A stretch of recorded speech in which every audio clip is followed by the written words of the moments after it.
We're back to Christmas stuff, and I'm going to do show and tell Sunday, since I missed it yesterday. Well, saying that, I did do a show and tell, it just wasn't a Christmas show and tell, so we're doing a Christmas show and tell. It's fine, it all makes sense. Also, presents. There's a few presents there. All of these are not for us, they are for other people. Presents. Isn't that good? But that's not what I'm showing and telling you. Well, I'm going to show and tell you a present that I received in Christmas. I'm just trying to think, have I talked about this already on the vlog or whatever? I'm doing it again, if I've already done it. It's fine. Christmas 2007.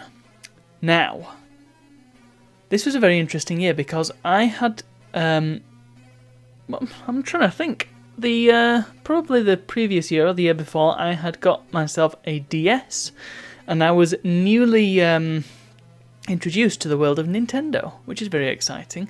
I had a Game Boy Advance, of course, when I was little, but other than that, my Nintendo knowledge was kind of lacking. I knew about things like Legend of Zelda and Mario, of course, and a few other bits and pieces besides, mainly because a lot of Nintendo stuff was often advertised in the Dandy comic, which I read at the time quite religiously, until they went Dandy Extreme and ruined it all. But the point is, I was enjoying my Nintendo stuff, and I was enjoying New Super Mario Brothers, and I was enjoying some other DS games. I can't even think what I had back then. I had a game called Puzzle Master, which sounded like it would include a lot of puzzles and didn't, so that was a bit disappointing. But yeah, and off the back of that, I had discovered things like Super Mario World and some other games through emulation. I've played Super Mario 64 here and there through emulation, and it was all very exciting. And so, and the other thing, I remember discussing the Wii with my dad at some point, talking about this strange motion control system and how weird it was and how unusual it was to have a motion control system. And I also talked to him about the knockoff versions, because there were many knockoff versions. The famous one being the Chintendo V. Very famous, that one. I had come across it and I was telling my dad about it, and I said to him, let's find a YouTube video on it. And we found a YouTube video on it, and you can probably guess who made it. Turn the sound on, and yeah, that was a good decision all in all. But anyway, at some point during that year, I had decided that I wanted a Wii. And, well, let's cut to the chase. I got one. This is the one that I got. This is my original Wii, I'm pretty sure. I've had various Wiis. Well, I say that. I've got this one. This is my original one. The disc drive still works. It's quite incredible. I got a separate one from which I could stream, because a disc drive not working in a Wii isn't the end of the world. You can play things off USB, which is quite easy to do. And so I got another Wii up for about 15 quid, might have even been less than that, off eBay, to stream from, and that was all that was for. My parents also got a Wii somehow. I don't know where they got theirs from, but they've got one too, and well, my dad's got a lot of crappy games for it, but this was my original one, and it came brand new, and it was actually one of the few brand new consoles I've ever had, which is quite incredible. I'm amazed Dad didn't find a second-hand one for me, but nevertheless, yeah, it came in its original box, and it was all brand new, and it had one Wii remote with it, which was pretty cheeky. Yeah, and it was great. In fact, no, it can't. It must have had a second one, because me and my dad played a lot of Wii Sports back in the day, but that wasn't my first Wii game, as I will come on to. So, yes, this was my Wii. I'm just trying to... Yes, I remember, actually, I was... made a little boo-boo, because my dad had obviously got it, and at the time, we had a kitty, and I used to like going to look for her, and she would often be in my parents' bedroom.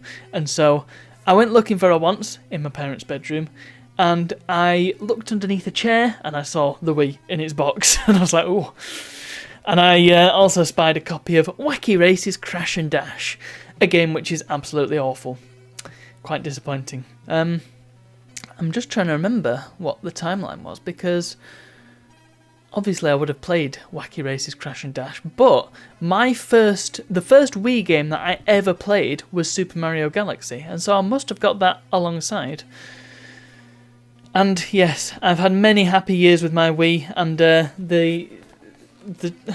it's an underrated console, and I say that it's a bit of a stupid statement because it is one of the biggest selling consoles ever, but amongst the hardcore gamers crowd, the who suck and who still think the Switch is crap, it was a piece of junk. The trouble was that there was a lot of shovelware, not a lot of shareware on the Wii. There's no shareware on the Wii, I don't think. There was a lot of shovelware because it was naturally very... I keep saying naturally. Naturally is not the word. Evidently, it was very easy to develop crappy games for, and so there are a lot of crappy games on the Wii, and many of which my dad owns and somehow enjoys. Things like Sports Island and Sports Island 2 and Carnival games, very famously. Yeah, I somehow avoided that for a long time, and then my dad got it and then made us play it, and it was as bad as the magazine said. And there were games like Who Wants to Be a Millionaire? I'm just reeling off my dad's collection here. And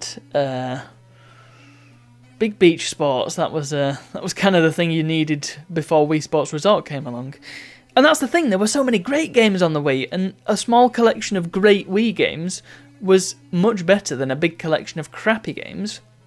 And so you had the likes of Wii Sports Resort, Super Mario Galaxy 1 and 2, some of the best games ever made. Super Smash Bros. Brawl. Mario and Sonic was pretty good, the original one. Played that a lot on my own. Super Paper Mario. There was a Kirby game for the Wii. There was Twilight Princess. Plus, you could play all your GameCube games on it. Look, at the top, I do have this flap somewhere, but I don't know where exactly. You can plug a GameCube controller in, and I think it's got GameCube hardware in here, so it all just works. In fact, I'm pretty sure it is just a GameCube with motion controls. And there've been many games that I've discovered recently. For example, Wii Music. That's been a fun one to faff around with. Surprisingly good. But yes, the Wii was an excellent Christmas present, and I'm very happy to have had it. And I'm especially happy to still have it all these years later, and it still works amazingly. One of my favourite things about the Wii, I'll just mention this quickly so I don't go over, is how easily hackable it is. You'll notice it's got an SD card slot at the front. Very, very forward thinking. Quite surprising for Nintendo to include such a thing. And because of that, it's really, really easy to put something on an SD card and then use the Wii to run whatever software you want. You can put the method these days, I'm pretty sure it's the same method, is to put a fake, there's a message board on the Wii, and it's quite easily manipulable. Games can send things like Mario Kart, for instance, sends a special picture if you manage to beat it. Complete all the cups, and you get a picture of your Mii hanging around with Mario and Peach, and it's pretty cool. And so that's the message board. You can put a certain file on your SD card, go to the message board, and it will have a special message. And if you open that message, bish bash bosh, hacked Wii.